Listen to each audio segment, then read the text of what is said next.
বাঙালি জাতি আর ঠিক হলো না ভাই। এই যে আবার দেখেন পদ্মা নদীতে বাস পড়লো, যদিও হতাহতের কোনো ঘটনা ঘটেনি।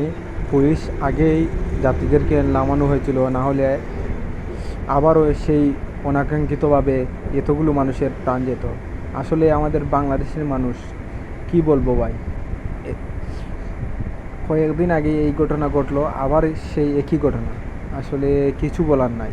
বাংলাদেশ এরকম দুঃখজনক বিষয় আর সব দেশে খুবই কমই দেখা যায়, কিন্তু আমাদের দেশে অবিরত এইরকম ঘটনা ঘটতেছে।